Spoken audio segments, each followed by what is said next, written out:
नमस्कार। आज की क्लास में हम लोग क्लास 7 इंग्लिश का चैप्टर नंबर 1 3 क्वेश्चन का ऑल क्वेश्चन आंसर कंप्लीट करने वाले हैं। ठीक है बाबू, ये जो आपका 3 क्वेश्चन चैप्टर का नाम है ये मैंने अच्छे तरीका से पढ़ा दिया है। वो क्लास कैसे करना है उसके बारे में मैं आपको इस क्लास के अंत में बताऊंगा। उससे पहले मैं आपको बता दूं कि आप लोग का जो क्लास 7 इंग्लिश का न्यू बुक आया है वो देख लीजिए। यहाँ पर आपका यही बुक है, हनीकॉम्ब है ना, यही आप लोग का क्लास 7 इंग्लिश का न्यू बुक आया है। मैं आप लोग को बुक इसलिए दिखाता हूँ ताकि बहुत सारे बच्चे के पास बुक नहीं होगा, उनको कन्फ्यूजन होगा कि सर मेरा इंग्लिश का कौन सा बुक है, इसलिए मैं आपको दिखा देता हूँ। ठीक है, इस बुक का फर्स्ट चैप्टर 3 क्वेश्चन है और आज के क्लास में हम लोग क्या करेंगे, सभी प्रश्न उत्तर को देखेंगे। कहने का मतलब अगर आपका चैप्टर में बीच बीच में जो भी क्वेश्चन आता है इस तरह के सारे प्रश्नों को हम अच्छे तरीका से सॉल्व करेंगे। ठीक है, तो आप देखिएगा पेज नंबर आपका बाबू जो यहाँ पर है 10 है ना, तो इसमें आपका देखिएगा कहता है कंपैरिजन चेक में first question, Why did the king want to know answer to 3 question. राजा जो थे वो 3 सवालों के जवाब क्यों जानना चाहते थे। Why did the king want, मतलब राजा जो थे वो 3 सवालों के आंसर को क्यों जानना चाहते थे। तो बच्चों इसके उत्तर में आप लोग को क्या लिखना है, चलिए हम आपको बताते हैं। तो चलिए बच्चों, फर्स्ट क्वेश्चन जो आपका ये है इसके उत्तर में आप लोग को क्या लिखना है मैं आपको समझाता हूँ। लिखिएगा, the king wanted to know answers of his 3 questions because he wanted to be a successful ruler. प्यारे बच्चों, कहने का मतलब ये है कि राजा जो थे वो अपने 3 क्वेश्चन का उत्तर जानना चाहते थे। क्यों? क्योंकि he wanted to be a successful ruler. कहने का मतलब वह एक सफल शासक बनना चाहते थे, इसलिए वह अपने तीनों क्वेश्चन का जवाब जानना चाहते थे। समझ में आ गया आप लोग को, राजा तीनों प्रश्न का उत्तर क्यों जानना चाहते थे, क्योंकि वह एक सफल शासक बनना चाहते थे, इसलिए वह अपने तीनों क्वेश्चन का आंसर जानना चाहते थे। तो बच्चों आई होप कि आपको फर्स्ट क्वेश्चन का उत्तर अच्छे तरीका से समझ में आ गया होगा। सेकेंड क्वेश्चन आपका देखिएगा, ये ऑब्जेक्टिव टाइप में है। कहने का मतलब क्वेश्चन दिया गया, इसका 4 ऑप्शन भी है ना।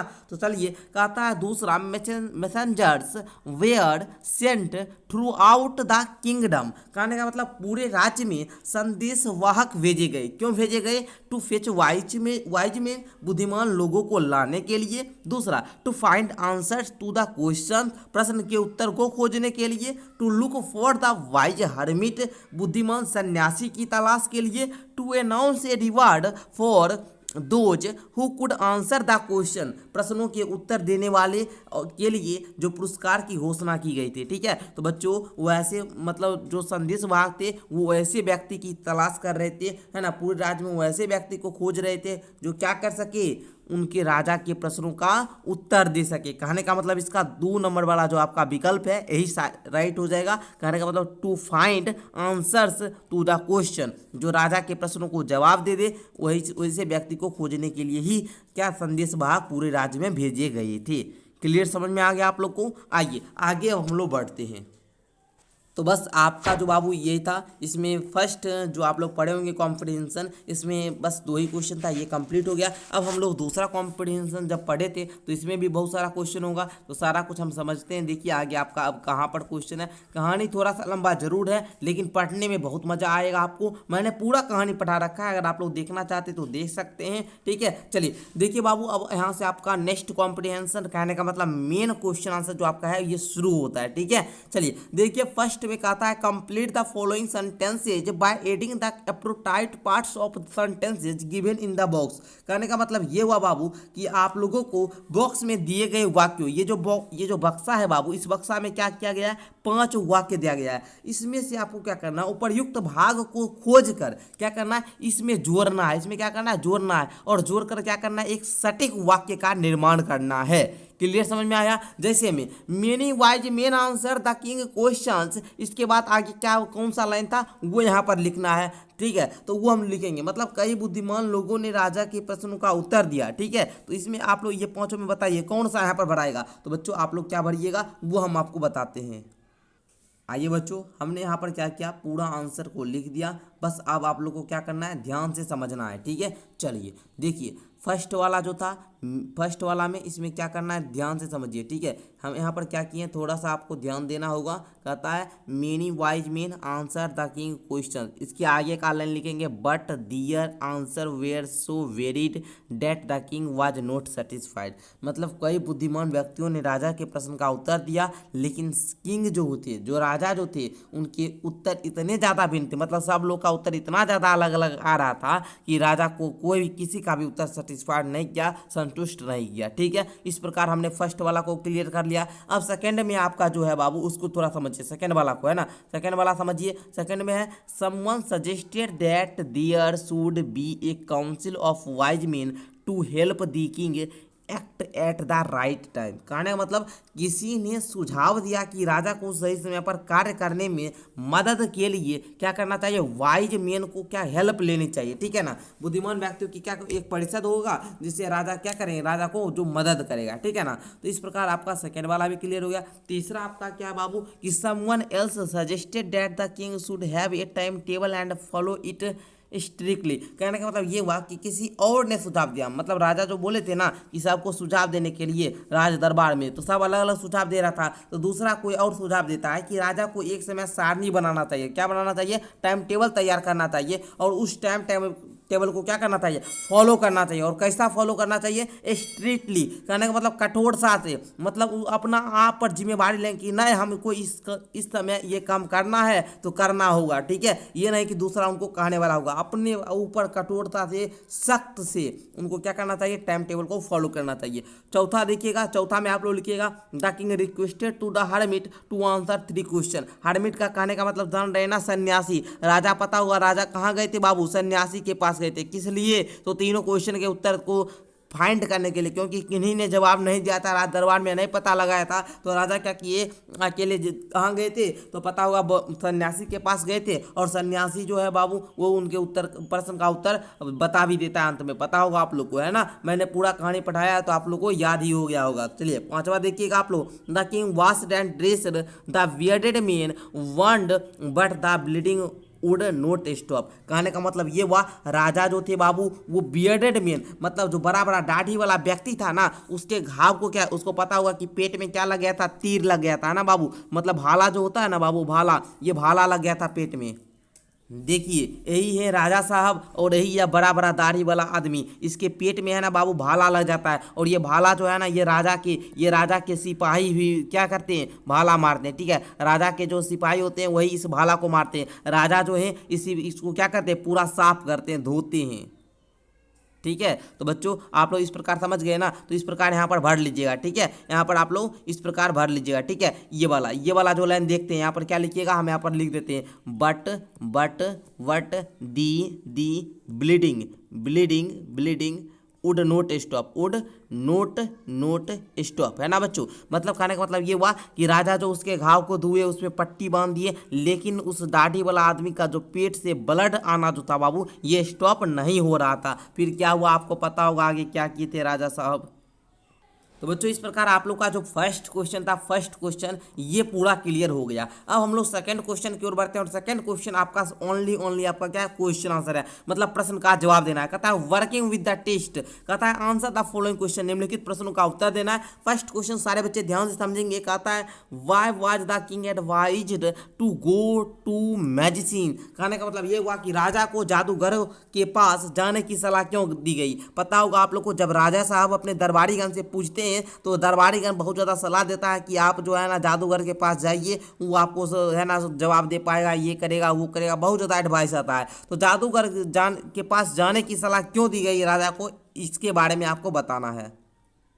बाबू देखिए बहुत सारे बच्चे करते क्या है, हम आपको थोड़ा सा बताते हैं। बहुत सारे बच्चे क्या करते हैं, वीडियो को पॉज कर देते हैं और पॉज करके आंसर को लिख लेते हैं। आंसर नहीं लिखना है बाबू, आंसर लिखिएगा फिर रटना पड़ेगा, फिर आपको समझ में नहीं आएगा, सिर्फ होमवर्क पूरा हो जाएगा। या अगर मेरा क्लास देख लीजिएगा तो आपको आंसर समझ में आ जाएगा। समझ में आ जाएगा तो बाबू आप किसी को बता सकते हैं, किसी को लिखा सकते हैं ना। तो आइए फर्स्ट क्वेश्चन के उत्तर में आप क्या लिखिएगा कि some of the wise men thought that in order to decide right time for doing something one must look into the future and only magicians were able to do that, so they advised the king to go to the magician। कहने का मतलब कई बुद्धिमान लोग जो थे, wise man जो थे, उन्होंने क्या किए, थॉट किए, मतलब उन्होंने सोचे कि किसी काम को करने का सही समय मतलब राइट टाइम जो है बाबू वो हमको क्या करना, भविष्य के लिए देखना चाहिए। और केवल जादूगर ही ऐसा कर सकते हैं, मतलब जो जादूगर होगा ना वही बता सकता है कि भविष्य में कौन सा समय चाहिए इस कौन सा काम करने के लिए, ठीक है। इसलिए वो लोग क्या करते हैं, सलाह देते हैं कि यार राजा साहब आप जो है जादूगर के पास जाइए। ओके, बस आपको क्वेश्चन नंबर 1 के उत्तर में यही लिखना है। क्वेश्चन क्या कह रहा था कि जो मतलब लोग थे, बुद्धिमान लोग जो थे, वो राजा को जादूगर के पास जाने की सलाह क्यों देते हैं, ठीक है। चलिए अब सेकंड क्वेश्चन की ओर बढ़ते हैं। सेकंड क्वेश्चन कहता है in answer to the second question, in answer to the second question whose advice did the people say would be important to the king. कहने का मतलब दूसरे प्रश्न के उत्तर में लोगों ने कहा कि राजा के लिए किसकी सलाह महत्वपूर्ण होगी। तो बच्चों इसके उत्तर में आप लोग क्या लिखिएगा, हम यहाँ पर दे रहे हैं, आप लोग लिखना शुरू कीजिएगा। क्या, in answer to the second question some people suggested to the seek advice of counsellors, the priest और डॉक्टर्स और द सॉलिडर्स। दूसरे प्रश्न के उत्तर में कुछ लोगों ने पार्षदों को पुजारी, डॉक्टरों या सैनिकों की सलाह लेने से सुझाव दिया।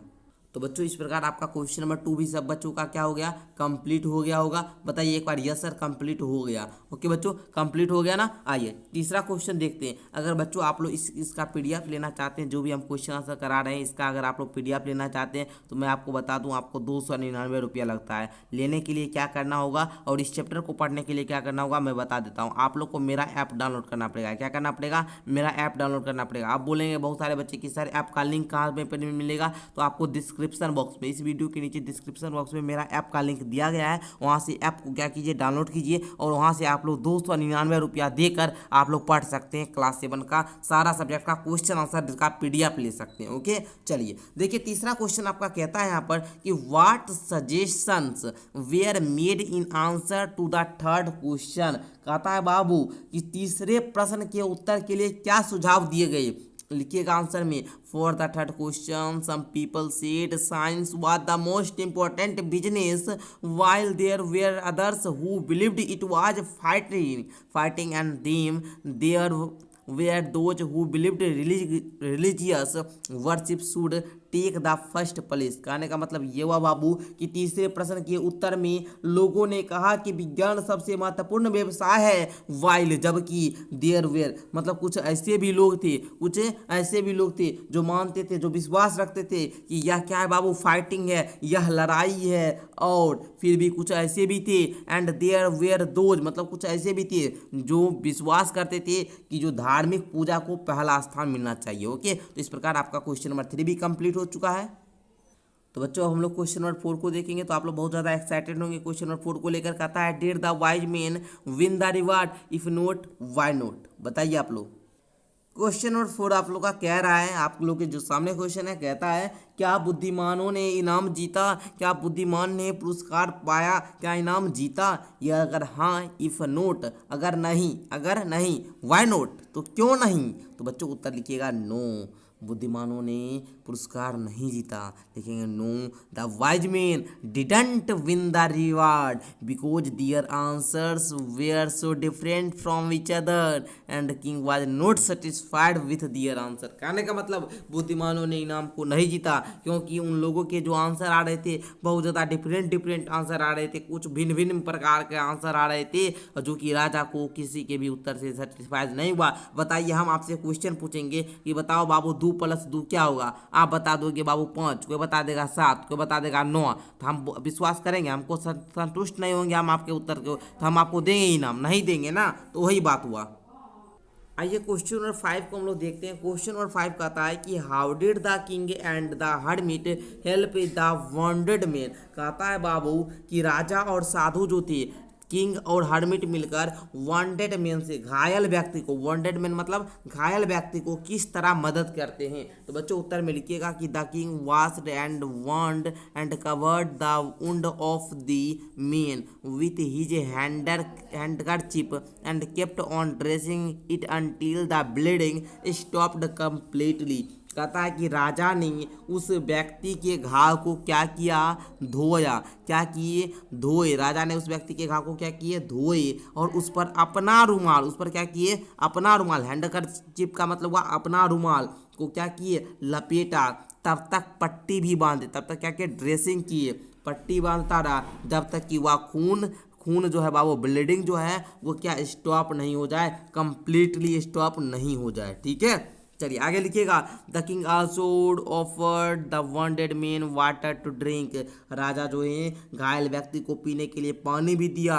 The hermit helped the king to bring the wounded man inside his hut and allowed the man to spend his night in the hut. कहने का मतलब ये हुआ कि साधु जो थे, हर्मिट जो थे, वो घायल व्यक्ति को जो बाबू अपने झोपड़ी के अंदर ले जाने में राजा को मदद किया। राजा बोले कि थोड़ा साधु हमको थोड़ा मदद कर दीजिए, जो ये घायल व्यक्ति है ना, इसको आपके झोपड़ी में रात भर के लिए हम है ना आराम करवाना चाहते हैं, तो इसको क्या कीजिए, थोड़ा सा अपने झोपड़ी में जगह दे दीजिए। इसलिए हर्मिट भी क्या किए, मतलब जो आदमी है उसको पकड़कर अपने झोपड़ी में लाए, यही मदद की थे राजा को। ओके, तो बस आपको क्वेश्चन नंबर 5 के उत्तर में बस इतना ही लिखना है। आइए अब हम लोग क्वेश्चन नंबर 6 की ओर बढ़ते हैं। क्वेश्चन नंबर 6 अब हम आपको बताते हैं। क्वेश्चन नंबर 6 जो है आपका कहता है, क्वेश्चन नंबर 6 कि who was the bearded man. कहता है कि दाढ़ी वाला व्यक्ति कौन था, बताइए आप लोग। बच्चे बोल रहा था ये जो आप लोग आदमी देख रहे थे दाढ़ी वाला, ये आदमी कौन था, बताइए आप लोग। तो बच्चों देखिएगा यहाँ पर फर्स्ट क्वेश्चन के उत्तर में आप लोग लिखिएगा, फर्स्ट क्वेश्चन के आंसर में लिखिएगा क्या लिखिएगा कि the bearded man was an enemy of the king. राजा का जो बियर्डेड मैन था, दाढ़ी वाला व्यक्ति था, वो दुश्मन था। राजा का क्या था, दुश्मन था, राजा को ही मारना चाहता था। अब बताइए, राजा को नहीं पता था कि हमारा दुश्मन है, लेकिन क्या था, बियर्डेड मैन राजा का दुश्मन था। ठीक है, राजा उसकी जान बचाते हैं, समझ जाइए। ये जो दाढ़ी वाला आदमी था, ये इसकी जान राजा ही बचाते हैं, क्योंकि राजा को नहीं पता है कि ये मेरा दुश्मन है, लेकिन इसका क्या था, दुश्मन था राजा का। ठीक है, अब बताइए दुश्मन कैसे बना। चलिए तो समझ गए ना आप लोग। He wanted to take revenge of his brother death by killing the king and taking away all his property. जो दाढ़ी वाला व्यक्ति था वो राजा का क्या था बाबू, दुश्मन था। क्या चाहता था, बियर्डेड मैन क्या चाहता था, ये समझिए। बियर्डेड मैन चाहता था, क्यों दुश्मन था, इसको हम समझाते, थोड़ा सा कॉन्सेप्ट समझिएगा। ये जो राजा का दुश्मन, ये दाढ़ी वाला व्यक्ति क्यों था, इसको समझिए। क्योंकि ये जो राजा जो थे, ये इसके भाई को, किसके भाई को, जो दाढ़ी वाला व्यक्ति के भाई को क्या किए थे, मृत्यु की सजा दिए थे। किसकी सजा दिए थे, मृत्यु की। कुछ ऐसा काम कर दिया था, कुछ ऐसा काम कर दिया था बाबू कि जो राजा साहब थे वो उसको मृत्यु का सजा दे दिए। अब दाढ़ी वाला व्यक्ति बोला कि हमारे भाई की मृत्यु का सजा दिए है ना, हम इस राजा को मार देंगे, हम इस राजा को जान से मार देंगे। जब ये हमको अकेला पकड़ाएंगे, हम इसको जान से मार देंगे, और जो भी मेरा प्रॉपर्टी राजा लिए ना, सब प्रॉपर्टी हम अपना ले लेंगे। इसलिए वो क्या चाहता था, दुश्मन था। ठीक है, तो आप लोग समझ गए ना दाढ़ी वाला व्यक्ति कौन था। तो लिखेंगे the bearded man was an enemy of the king, he wanted to take revenge of his brother death. वो अपने ब्रदर की डेथ की, अपने भाई की मृत्यु की क्या करना चाहते थे, भाई की मृत्यु की क्या करना चाहते थे, बदला लेना चाहते थे, रिवेंज करना चाहते थे, अपने भाई की मृत्यु की बदला लेना चाहते थे। कैसे, तो अपने राजा को मारकर, बाय किलिंग द किंग, राजा को मारकर, and taking away all his property, और अपनी सभी संपत्ति को वापस लेना चाहते थे, और अपनी सभी संपत्ति को क्या करना चाहते थे, हड़पना चाहते थे। कौन, ये बियर्डेड मैन, दाढ़ी वाला व्यक्ति। जब राजा इसकी जान को बचाते हैं ना, तो ये बियर्डेड मैन जो है ना, इतना ज़्यादा माफ़ी मांगता है ना राजा से, कहता है साहब मुझे माफ़ कर दो, मैं आपको मारने के लिए आया था, बट आपने मेरी जान बचाई, अब से मैं आपका नौकर बनकर रहूँगा। मैं अपने बेटे को भी कहूँगा कि वो आपका नौकर बन के रहे। तो बच्चों आप लोग समझ रहे हैं ना कैसा आपका स्टोरी है, कैसा आपको लग ही रहा होगा। ऐसे मैं आंसर बताता हूँ तो आपको लगता होगा कि सर कुछ ना कुछ जरूर गहरा बात है। राजा है, ये दाढ़ी वाला व्यक्ति है, राजा का दुश्मन है दाढ़ी वाला व्यक्ति, फिर भी राजा इसकी जान बचाते। मतलब कहानी में जरूर ना सर इंटरेस्टिंग मूड है, कहानी जरूर बाबू बड़ा है। आप लोग देखते होंगे तो आपको बोरिंग लगता होगा, सर इतना बड़ा कहानी है कौन पढ़ेगा, सीधा क्वेश्चन आंसर देख कर लिख लेते। नहीं, आपको पूरा पढ़ना होगा कहानी को। अगर पढ़ना चाहते हैं तो मात्र आपको कितना लगेगा, 499 बाबू, 499 रुपया में 1 साल आपको पढ़ाते हैं, ठीक है ना। ऑल सब्जेक्ट मतलब आपको जो पढ़ाने वाला चीज़ है, जो टॉपिक इंपॉर्टेंट है उस टॉपिक को हम पढ़ा देते हैं, ठीक है ना। और जो क्वेश्चन आंसर है तो सारा सब्जेक्ट का क्वेश्चन आंसर तो कराते ही हैं, पढ़ाने वाला जो इंपॉर्टेंट कहानी होता है उसको हम करवा देते हैं। तो आप लोग जरूर बैच में जुड़ जाइए। उसके लिए आप लोग को मेरा ऐप डाउनलोड करना पड़ेगा। मेरा ऐप डाउनलोड कर लीजिए डिस्क्रिप्शन बॉक्स से, उसके बाद डाउनलोड कर लीजिए। जो क्वेश्चन आंसर का ये सब पीडीएफ वगैरह करवाते हैं, ये सब पीडीएफ भी मिलेगा, नोट्स वगैरह का भी पीडीएफ मिल जाएगा। ओके, चलिए देखिएगा आप लोग यहाँ पर जो इसको समझ गए होंगे। सेकंड क्वेश्चन आप समझते हैं, कहता है why did he ask for the king forgiveness. अब कहता है उसने राजा से क्षमा क्यों मांगी। दाढ़ी वाला व्यक्ति जो है ना वो राजा से क्षमा क्यों मांगी। तो बच्चों लिखिएगा कि द बियर्डेड मैन। दूसरा का आंसर आप लोग को समझिएगा बच्चों, आप लोग फिर बोलिएगा। देखिए दूसरा का आंसर यहाँ पर है आंसर। ओके ठीक है, लिखिएगा the bearded man asked for the king forgiveness because he wanted to kill the king but the king his saved his life, he was grateful of to the king. Now समझिएगा, कहता है कि दाढ़ी वाला व्यक्ति जो है ना वो राजा से माफ़ी इसलिए मांगी क्योंकि वह जो है दाढ़ी वाला व्यक्ति जो है वो राजा को मार देना चाहता था, लेकिन राजा साहब जो थे वो उसकी रक्षा किए थे, उसकी जीवन को सीधे बताइए कि उसको एक नया जीवन दिए थे, मतलब उसको मृत्यु होने से बचा लिए, है ना। तो मृत्यु होने से बचाए थे, उसकी जीवन की रक्षा किए थे, इसलिए वह जो है दाढ़ी वाला व्यक्ति राजा से क्या मांगा, क्षमा मांगा। क्लियर, समझ में आ गया। चलिए क्वेश्चन नंबर 7 को अब आप लोग समझेंगे। क्वेश्चन नंबर 7 कहता है the king forgive the bearded man. कहता है मतलब राजा ने दाढ़ी वाला व्यक्ति को माफ कर दिया, है ना। किंग जो है फॉरगिव कर दिए, माफ कर दिए, क्योंकि राजा को लगा बताइए हम इतना बड़ा दुश्मन को अपना दोस्त बना लिए, अपना इतना विश्वासी आदमी बना लिए। इस बात से राजा को बहुत ज़्यादा खुशी हुआ, है ना। इसलिए वह क्या कर दिए, उसको माफ कर दिए और उसका जो भी प्रॉपर्टी लिए थे ना, बियर्डेड मैन का जो भी प्रॉपर्टी राजा मतलब उस समय लिए थे वो सारा प्रॉपर्टी भी क्या कहते हैं, लौटा देते हैं। संपत्ति भी कहते हैं जाओ, बियर्डेड दाढ़ी वाला व्यक्ति कहते हैं जाओ मैंने तुम्हारा जो भी संपत्ति है वो भी दे देते हैं। समझिएगा आंसर में क्या लिखना है, ठीक है। What did to do so his forgiveness, मतलब माफी मांगने के बाद राजा उसको क्या दिखाना दिए, ठीक है। चलिए समझिएगा, the king showed his forgiveness by promising the man that he will send his doctor and servant to look after him and also promise to return him all his property. कहने का मतलब ये हुआ, राजा साहब बोले कि राजा क्या बोलते हैं कि जाओ मैं तुम्हें माफ कर दिया और मैं तुमसे ये वादा करता हूँ, मैं तुमको अपना दोस्त मतलब नौकर है ना तुम, मैं तुमको नौकर नहीं मानता हूँ, ठीक है। तुमको इलाज के लिए, तुम्हारे इलाज के लिए अपने दरबार के डॉक्टर को भेजूंगा, अपने मेरे दरबार में जो डॉक्टर है ना उस डॉक्टर को भेजूंगा। मैं अपना नौकर को तुम्हारे लिए भेजूंगा कि वो आकर तुम्हारा क्या करेगा, देखभाल करेगा। और मैं इतना ही नहीं बल्कि तुम्हारा जो भी प्रॉपर्टी मैंने उस समय बताया था, जो तुम्हारे भाई को मृत्युदंड के समय लिया था, वो सारा मैं तुमको क्या करता हूँ, रिटर्न करता हूँ। क्या करता हूँ, रिटर्न करता हूँ। तो आई होप कि क्वेश्चन नंबर 7 का भी उत्तर अच्छे तरीके से समझ में आ गया होगा। आइए क्वेश्चन नंबर 8 को हम समझाते हैं। क्वेश्चन नंबर 8 का उत्तर क्या है। देखिए बच्चे, बहुत सारे बच्चे बोलेंगे सर क्वेश्चन नंबर 8 का उत्तर ज़्यादा बड़ा क्यों है। समझिएगा, क्वेश्चन ही आपका लेन दिया, क्वेश्चन एक क्वेश्चन नहीं है। ये दिखने में आपको लगता है 8 नंबर, इसमें 3 से 4 क्वेश्चन है। तो आप बोलिएगा सर इतना बड़ा उत्तर नहीं बाबू, इसमें 3-4 क्वेश्चन है। समझिएगा, फर्स्ट में समझिए पहले, थोड़ा सा इंपॉर्टेंट है, लेकिन हाँ मैं आपको बताता हूँ, जब एक बार थोड़ा सा आगे क्लास कर लीजिए, अगर नहीं समझ में आएगा तो फिर बताइएगा। कहता है what were the hermit answer to 3 questions. कहने का मतलब ये हुआ बाबू कि तीनों प्रश्नों के लिए साधु के उत्तर क्या थे। मतलब राजा जो गए थे साधु जी के पास, तो साधु ने तीनों प्रश्नों को उत्तर क्या दिया। अब बताइए, राजा का तीनों क्वेश्चन का साधु जवाब देगा तो थोड़ा बड़ा होबे ना करेगा जी। तीनों क्वेश्चन है, तीनों क्वेश्चन का जवाब देगा तो थोड़ा बड़ा होगा। तो वही 3 क्वेश्चन का जवाब क्या था, व्हाट इज आंसर सेपरेटली, ठीक है। मतलब कहने का मतलब ये हुआ कि प्रत्येक उत्तर का अलग आप लोग को सभी उत्तर का लिखना है, ठीक है ना। जो तीनों क्वेश्चन का जवाब दिया सब उत्तर को आपको लिखना है। विच answer do you like most and why. आप सबसे ज़्यादा कौन सा उत्तर को पसंद करते हैं और क्यों पसंद करते हैं। समझे कितना क्वेश्चन है। पहला क्वेश्चन ये हुआ कि तीनों प्रश्नों के लिए साधु के उत्तर क्या थे, मतलब तीनों प्रश्न का उत्तर जो साधु दिया था वो क्या था। तीनों को आपको बढ़िया तरीका से लिखना है अलग अलग। उसके बाद वो तीनों उत्तर में आपको कौन सा उत्तर अच्छा लगा ये बताना है और क्यों अच्छा लगा ये भी बताना है। बच्चे देखिए, ये इतना बड़ा आंसर से आप लोग मत घबराइएगा। मैं आपको इतना आसान तरीका से समझाऊंगा कि जवाब सुनने के बाद आप हंसोगे और आपको बहुत ज़्यादा मजा आएगा। कहेंगे सर याद ही हो गया, मतलब हम किसी को हिंदी में समझा सकते हैं। इंग्लिश तो बच्चे, बहुत सारे बच्चे का बिहार बोर्ड का कमज़ोर होता है, फिर भी हम कोशिश करते हैं कि आपको हर एक इंग्लिश का जो है बाबू मीनिंग बताते हुए चले, ठीक है ना। फिर भी अगर आप लोग पढ़ना चाहेंगे तो आप लोग को काफ़ी ज़्यादा मजा आएगा, ठीक है। तो आंसर में आपको क्या लिखना है समझिए, द मोस्ट इम्पोर्टेंट टाइम मतलब सबसे महत्वपूर्ण समय, द हर्मिट सीज राजा, मतलब राजा का 3 क्वेश्चन कौन कौन सा मैं आपको पहले ही समझा चुका हूं कि राजा का 3 क्वेश्चन क्या था जी। चलिए आप लोगों को मैं बता देता हूं, ठीक है। The hermit sees is our present, है ना। कहने का मतलब सबसे महत्वपूर्ण समय, साधु ने कहा कि हमारा वर्तमान है।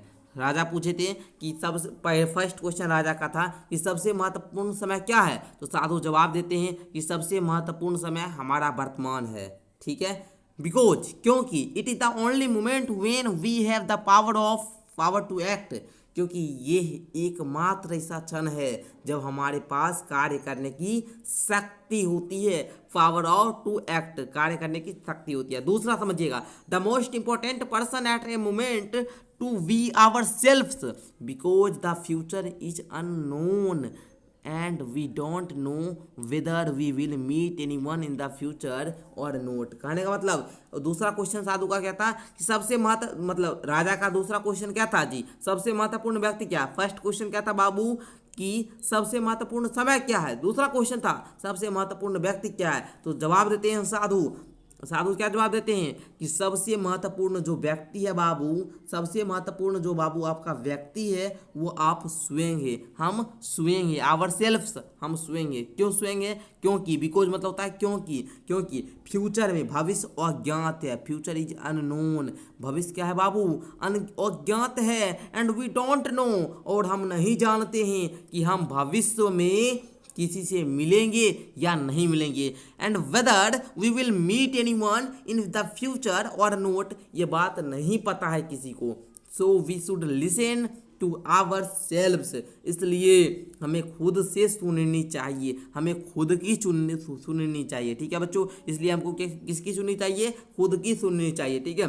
तो सबसे महत्वपूर्ण व्यक्ति कौन है, तो हम स्वयं है। सबसे महत्वपूर्ण समय क्या है, तो हमारा वर्तमान है, वर्तमान में जो समय हमारा चल रहा है, ठीक है। अब चल तीसरा क्वेश्चन क्या था उसको समझिएगा, the most important business is to be kind and good to others, because we have been sent in the world to serve this noble cause I liked. अच्छा इसको समझिएगा। अच्छा सबसे महत्वपूर्ण काम दूसरों के प्रति दयालु और अच्छा होना है। वो बोले राजा साहब तीसरा क्वेश्चन किए कि सबसे महत्वपूर्ण कार्य क्या है, सबसे महत्वपूर्ण काम क्या है, तो बताते हैं कि सबसे महत्वपूर्ण काम है दूसरों के प्रति दयालु होना, दूसरों के प्रति अच्छा होना, क्योंकि इस दुनिया में नेक काम की सिवा, नेक मतलब काम की सेवा के लिए ही भेजा गया है। अगर हम किसी को मान लीजिए आज महात्मा गांधी हैं नहीं रहे, लेकिन महात्मा गांधी जो बाबू किए हम लोगों के लिए, पूरे देशवासियों के लिए, आज उनका नाम सभी याद रखता है। उनका नाम जो है हर भारत के रुपया में आप लोग देखिएगा, जो भी नोट होता है आपका 100 का लीजिए व 10 का लीजिए या 20 का लीजिए,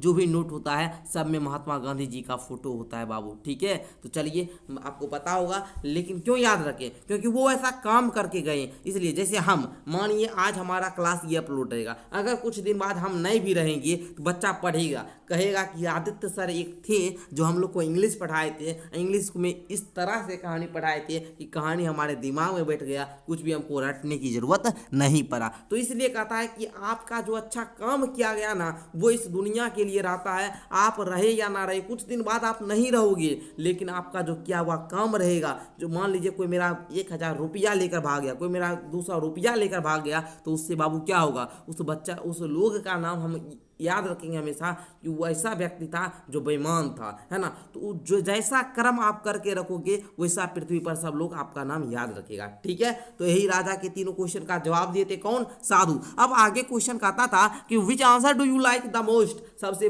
आपको कौन सा उत्तर राजा जो साधु दिए थे उसमें से कौन सा उत्तर आपको अच्छा लगा और क्यों लगा। तो उसके उत्तर में लिखिएगा I like the third answer the most because helping someone in need is like serving God. कहने का मतलब ये हुआ मुझे तीसरा उत्तर सबसे ज़्यादा पसंद आया, क्योंकि किसी ज़रूरतमंद की मदद करना, भगवान की सेवा करना। बाबू आप किसी, जब मान लीजिए किसी को ज़रूरत है, कोई भूखा है, कोई बाबू भूखा आदमी है, 2 दिन से खाना पीना नहीं खाया है, आप उसको 2 रोटी खिला दिए ना बाबू, तो वो ऐसा सेवा हुआ, वो ऐसा सेवा हुआ जो भगवान की सेवा करने। मान लीजिए आप जैसे भगवान को सेवा कर दिए ना, वो ऐसा सेवा होता है। ठीक है, तो I like the third answer, मैं थर्ड क्वेश्चन के आंसर को लाइक करता हूँ, बिकॉज क्या, वो जो ज़रूरतमंद की मदद करना है वो भगवान की सेवा करने जैसा है। It makes us a good person and brings a sense of satisfaction and contentment. कहने का मतलब ये हुआ कि हमें एक अच्छा इंसान बनाता है। कौन बनाता है? जो हम भूखे व्यक्ति को, किसी ज़रूरतमंद आदमी को मदद करते हैं, यही हमको एक अच्छा व्यक्ति बनाता है, एक अच्छा पर्सन बनाता है। और संतुष्ट और संतोष की क्या करता है? भावना लाता है। ठीक है, सेटिस्फैक्शन मतलब होता है संतुष्ट, कॉन्टेंटमेंट मतलब होता है बाबू आपका क्या? संतोष। क्लियर? चलिए आइए बच्चे, अब आप लोग का मिलान वाला है तो मिलान वाला हम लोग कर लेते हैं, क्या कोई दिक्कत नहीं ना। आइए मिलान हम करते जाएंगे, आप लोग नोट करते जाइएगा। ठीक है, चलिए जैसे यहाँ पर है बाबू क्या? वन डेडेड में आप लोग किसको मिलाइएगा? बताइए, हम लोग मिलाइएगा सर्वली इंजर्ड, है ना। वन डेडेड सर्वली इंजर्ड, जो मतलब बहुत सारा उनको चोट लगा था, वो क्या किए? वन डेडेड किए। ठीक है ना बाबू, मतलब घायल व्यक्ति को क्या जिसको मतलब इंजर्ड हुआ है वही ना हुआ घायल व्यक्ति। ठीक है, सीधा सा समझिए। अब को मिलाइएगा गॉट अप, है ना बाबू, गॉट अप फ्रॉम स्लीप। अब का मतलब भी हुआ जागना, और गॉट अप फ्रॉम स्लीप नींद से जागना, बात एक ही हुआ, मतलब सेम वर्ड जो है ना बाबू इसमें मिलाना है। ठीक है, फॉरगिव मतलब ये होता है क्षमा, और आपका पार्डन जो होता है बाबू इसका मतलब ये होता है क्षमा, तो इसमें मिला लीजिएगा। फेथफुल मतलब क्या होता है बाबू? विश्वासी व्यक्ति, है ना। और लोयल मतलब ये होता है विश्वास, तो आप लोग इसमें मिला लीजिएगा। कहने का मतलब सेम वर्ड। पीटी मतलब ये होता है बाबू दया, पीटी मतलब ये होता है दया। आप फील सॉरी फॉर, तो ये भी इसका मतलब ही हुआ दया ही। ठीक है ना, समझ ही रहे ना। अच्छा, बेड्स का मतलब जो होता है बाबू क्या, कि कोई भी प्लांट के लिए जो है ना हम लोग ग्राउंड अगर कर रहे हैं, छोटा सा है ना पैचेज, तो उसी को बोलते हैं। तो हम लोग यहाँ पर बेड्स को मिला लेंगे, small patches of ground for plants. Okay, return का मतलब क्या हुआ बाबू? गिव बैक, मतलब लौटाना। रिटर्न मतलब भी हुआ बाबू लौटाना, और गिव बैक मतलब भी क्या हुआ? लौटाना। ओके, तो इस प्रकार आप लोग मिलान वाला कर लिए होंगे। आई होप कि आपको ये वाला भी जो क्वेश्चन था बाबू वो अच्छे तरीके से समझ में आ गया होगा। चलिए आगे बढ़ जाते हैं, आगे का देखिए। अच्छा, यहाँ पर एक और आप बोल रहा है लाइन, उसको पढ़ लेते हैं। कहता है use any 3 of the above words in a sentence to your own, you may change the form of the word. चलिए बाबू हम लोग कर लेते हैं इसको भी। चलिए तो आगे हम लोग क्वेश्चन नंबर सेकंड कॉल कर रहे थे, क्वेश्चन नंबर सेकंड देख लेते हैं। Each of the following sentence has 2 blanks, fill in the blanks with appropriate forms of the word given in bracket. आपको लिखिए यहाँ पर 2 आपको फिलअप करने वाला दिया गया है, आपको इसका है ना अप्रोप्रिएट फॉर्म्स भरना है। ठीक है, इसका अप्रोप्रिएट फॉर्म्स यहाँ पर भरना है। ठीक है, चलिए जैसे मैं एक एग्जांपल के लिए समझाता हूँ। जैसे ही हैज है बाबू, ही क्या है बाबू? हैज है, तो यहाँ पर हम लोग प्रोमिस्ड भरे। आप लोग अगर टेंस पढ़े हुए होंगे, टेंस अगर आप लोग पढ़े हुए होंगे तो आपको पता होगा जब भी आप लोग का क्या प्रेजेंट परफेक्ट टेंस आता है, ठीक है ना, प्रेजेंट परफेक्ट टेंस आता है, तो उसके साथ हम लोग हमेशा किसका प्रयोग करते हैं बाबू? वर्ब 3 का प्रयोग करते हैं। तो प्रोमिस यहाँ पर है बाबू, बताइए ये आपका क्या है बाबू? प्रेजेंट परफेक्ट टेंस का वाक्य है, तो प्रोमिस का हम लोग वर्ब 3 का प्रयोग करेंगे, तो यहाँ पर आपका प्रोमिस्ड हो जाएगा। क्या हो जाएगा? प्रोमिस्ड हो जाएगा। तो यहाँ पर प्रोमिस्ड भर लीजिए। उसके बाद यहाँ पर है बाबू do you think he will remember he. अब यहाँ पर हम तुरंत क्या भरेंगे बाबू? प्रोमिस ही भरेंगे। क्यों भरेंगे? क्योंकि आपको पता है यहाँ पर देखिए do you think he will remember, ये आपका नहीं है टेंस का वर्क। ठीक है ना बाबू, यहाँ पर आप लोग देखते होंगे प्रेजेंट परफेक्ट कॉन्टिन्यूअस अंतिम वाला में है। ठीक है ना, सीधा सा आप लोग ये बताइए, डू डज के साथ हमेशा लगता है सर वर्ब 1। पता होगा आपको, जब भी हम लोग डू डज का प्रयोग करते हैं, डू और डज का प्रयोग करते हैं प्रेजेंट टेंस में, तो वहाँ पर पास्ट टेंस में तो डिड आ जाता है, लेकिन प्रेजेंट टेंस में जब डू डज का प्रयोग करते हैं तो वहाँ पर हमेशा इसके साथ वर्ब 1 लगता है, और प्रोमिस का वर्ब 1 प्रोमिस ही होता है ना। प्रोमिस यहाँ पर भर लीजिएगा। क्लियर? चलिए, एक तो हम एग्जाम्पल के माध्यम से समझा दिए, उसी प्रकार दूसरा सारा आपका दिया गया है। यहाँ पर आप लोग को ये जज यहाँ पर दिया गया है, यहाँ पर क्या भरिएगा, यहाँ पर क्या भरिएगा। उसी प्रकार यहाँ पर बहुत सारा वाक्य दिया गया है, ये वर्ड दिया गया, यहाँ पर कौन सा फॉर्म होगा, यहाँ पर कौन सा फॉर्म होगा, उस प्रकार भरना है। तो चलिए हम सारा भरकर आपको बता देते हैं। चलिए, तो इस प्रकार प्यारे बच्चों आप लोग एक बार स्क्रीनशॉट ले लीजिएगा। हम सातों का जो आपको भरने वाला था, यहाँ पर फर्स्ट वाला में, पहला वाला में ये वाला भरिएगा, और उसके बाद उसका जो खाली स्थान था उसका ये वाला भर लीजिएगा। ठीक है, चलिए, तो मैं आपको दे दिया हूँ, अच्छे तरीके से इसको आप लोग को भर लेना है। ठीक है, तो आई होप कि आप लोग ये पूरा समझ गए होंगे, सातों को अच्छे तरीके से भर लेंगे। अगर हो जाएगा तो एक बार यस सर बता दीजिए। ठीक है, ऐसे आप लोग को ये PDF मिल ही जाएगा। अब PDF लेने के लिए क्या करना है वो बात भी आपको पता है कि PDF लेने के लिए क्या करना होगा आप लोग को, 299 रुपया लगता है बाबू, या फिर अगर चैप्टर भी पढ़ना चाहेंगे तो 499 रुपया लगेगा। 299 में आपको ओनली PDF मिलता है, सारा नोट्स भी मिल जाता है, और 499 में आपको कुछ चैप्टर पढ़ाया भी जाता है। ठीक है, जैसे ये कहानी आती, कहानी आपको पढ़ाया हुआ भी मिल जाएगा। ओके, चलिए स्पीकिंग एंड राइटिंग का क्वेश्चन आ चुका है, बोलना और लिखना। चलिए, फर्स्ट में कहता है इमेजिन। इमेजिन का मतलब होता है कल्पना। You are the king. कल्पना कीजिए कि आप राजा हैं। बहुत बच्चे खुश हो जाएंगे, सर हम कब से राजा हो गए। मानना है कि आप राजा हो गए। Narrate the incident of your meeting the hermit. आपको नैरेट करना है कि साधु से आपकी मुलाकात की घटना बताना है। मानिए आप एक राजा है, कल्पना करना है कि आप राजा हो गए और आप जो साधु से मिले, साधु से अपनी मुलाकात की घटना बताना है। विंग लाइक दिस, जैसे मैं आपको यहाँ पर दिए है। ठीक है, शुरू किस प्रकार करना है वो हम बताएं। ठीक है, घटना आपको लिखना है, वो घटना तो आप लिखेंगे, हम शुरू किस प्रकार से करना है थोड़ा सा हिंट दिया गया है पुस्तक में।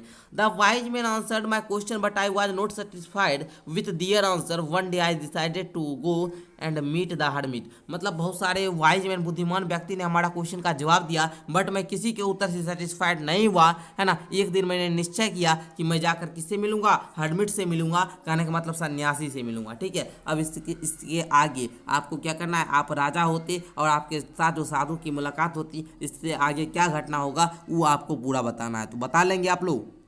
चलिए, यहाँ पर हम दे चुके हैं, बोलिएगा तो हिंदी में नहीं भी समझा देते, थोड़ा क्लास लंबा होगा लेकिन पूरा देखना। देखिए, आई न्यू, मैं जानता था, the hermit use to help only ordinary man, जो साधु केवल साधारण लोगों की मदद करता था, है ना। So I left behind my servant and bodyguard, है ना। मतलब इसलिए मैंने अपने नौकर अंगरक्षकों को पीछे छोड़ दिया। कहा कि तुम सब मेरे साथ नहीं जाओ। मैं मतलब राजा जो था वो क्या क्या कर साधु के पास अकेला गया था, पता होगा आप लोग को। इसलिए जो उसका दुश्मन था, दाढ़ी वाला व्यक्ति, उसको मारने के लिए भी आया था कि अकेला मिलेगा राजा रास्ता में, उसको मारेंगे। ठीक है ना, पता होगा आप लोगों को, पढ़े हुए होंगे। तो I went to meet him wearing simple clothes. मैं साधारण सा कपड़ा पहन गया, लगवे नहीं करता था उतना कि साधु, लेकिन राजा तो पहचान है कि राजा साहब ही है। लेकिन शुरू में, है ना, मतलब शुरू में जो थे बाबू, वो इतना साधारण कपड़ा पहन गए ना, देखते तो आप लोग लगते ही नहीं कि मतलब लगते कि सिंपल सा सिपाही है, सिंपल सा आदमी है, दरबारीगन। ठीक है ना।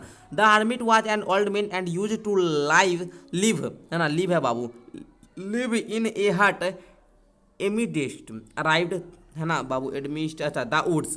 कहने का मतलब ये हुआ कि हर्मिट जो था बाबू वो बहुत बूढ़ा व्यक्ति था और झोपड़ी में रहता था। ठीक है ना, कहाँ रहते थे, झोपड़ी में रहते थे। ठीक है, ये बात आप लोग समझ चुके हैं। वेन बाबू कहने का मतलब ये, he was digging the ground in the front of but he when I arrived there. कहने का मतलब ये हुआ कि जब क्या हुए, राजा वहाँ पर क्या कहते हैं, पहुँच जाते हैं। ठीक है ना बाबू, जब राजा वहाँ पर क्या हुए, पहुँच जाते, तो साधु एक बूढ़ा आदमी था और कहाँ पर रहता था, झोपड़ी में रहता था, पता होगा आप लोग को। जब मैं वहाँ पहुँचा तो वह झोपड़ी के सामने क्या कर रहा था, जमीन को खोद रहा था, पता होगा आप लोग को। काहे खोद रहे थे, कुछ लगाने के लिए, पता होगा आप लोग को ना जी। चलिए, अच्छा, खोद रहे थे। ही greeted me and continued his work. मतलब हमको अभिवादन किए कि अभिवादन, कोई भी लोग, मानिए आप ही के घर पर कोई भी जाएगा, हम ही आएंगे, आपने कहिएगा मास्टर साहब आइए बैठिए, है ना, चाय पानी नाश्ता तो करवेबे कीजिएगा, है ना। तो क्या कीजिएगा, अभिवादन किया और अपना काम शुरू कर दिया। मतलब काम करते रहे, गड्ढा खोद रहे हैं का साधु साहब। अगर साधु जो थे वो गड्ढा खोद रहे थे, वो अपना काम को बंद नहीं किए, गड्ढा खोदते रहे, लेकिन सिर्फ आने जैसे ही राजा आए, मतलब आए ना,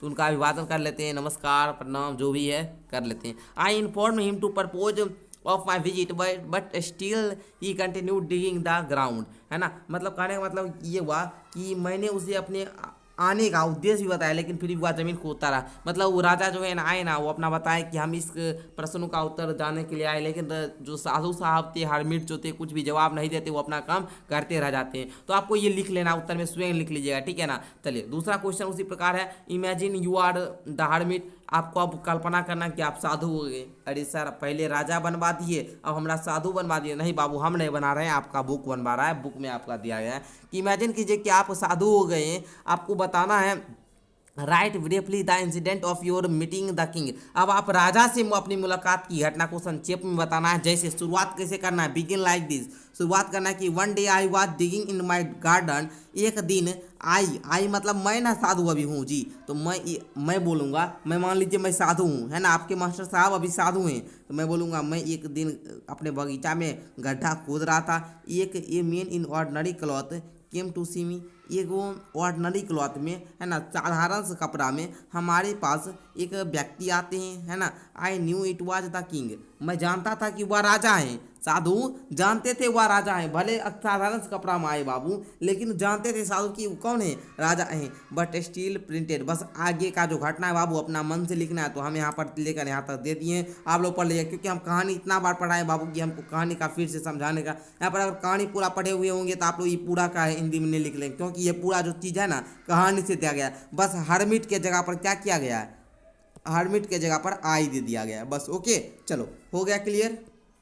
तो बच्चे अब आ गया है वो समय, अब आ गया है वो समय जब हम आपको करेंगे बाय बाय। क्यों बच्चों, क्योंकि अब आपका चैप्टर ही समाप्त हो गया। जब चैप्टर समाप्त हो गया तो सर आपको क्या करेंगे, बाय बाय करेंगे, है ना बच्चों। तो इस प्रकार आप लोग देखिए अब आपका एक पोयम प्यारा सा आ चुका है, द स्क्वेरल। तो ये बाबू पोयम है, तो अगर पढ़ना चाहिएगा तो पढ़ा भी देंगे। उसके लिए आपको बता दिए थे बैच ज्वाइन करना पड़ेगा। बैच में हम कुछ भी चीज़ पढ़ाते हैं और यूट्यूब पर हम जो है बाबू बहुत सारा क्वेश्चन आंसर का आपको करवा देते हैं। क्वेश्चन आंसर बहुत सारे बच्चे जो होते हैं वो कर लेते हैं, ठीक है ना। चलिए तो बच्चों मिलते हैं नेक्स्ट क्लास के साथ, तब तक के लिए धन्यवाद प्यारे बच्चों। इसी प्रकार आप लोग को क्लास 7 का इंग्लिश पढ़ना होगा इस तरह से शानदार से आपके प्यारे से सर आदित्य सर के साथ, तो आप लोग जरूर से आइए। SBM क्लासेस आपका मोस्ट वेलकम करेगा उसके लिए, है ना। चलिए धन्यवाद बच्चों, मिलते हैं नेक्स्ट क्लास के साथ।